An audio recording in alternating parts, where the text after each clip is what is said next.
অনেকে কষ্ট সহ্য করতে না পেরে সুইসাইড করে।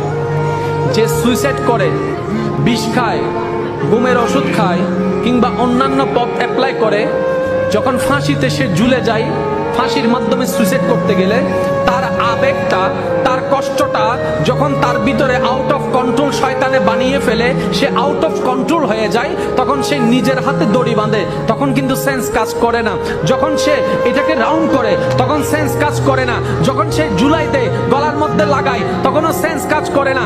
যখন সে ঝুলে যায়, পা থেকে চেয়ারটা সরাই ফেলে, যখন আর কোনো উপায় থাকে না, তখন শয়তান ওখান থেকে সরে যায়। সরে যাওয়ার পরে তার বিবেক তখন কাজ করা শুরু করে, তখন সে নিজেই বাঁচতে চায়, নিজেই ছুটতে চায়, কিন্তু আর কোনো উপায় থাকে না। তখন সে ভাবতে থাকে, আমি কেমনে করলাম, আমি কেমনে করলাম, কষ্ট তো আরো অনেকের জীবনে আছে, ওরা তো ঝুলে নাই, আমি কেন ঝুলে গেলাম।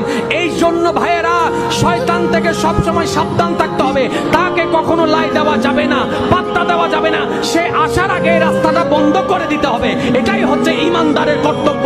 ইমানদার শুধু বলবে, কষ্ট দিলেও আমি আল্লাহর, কষ্ট না দিলেও আমি আল্লাহর।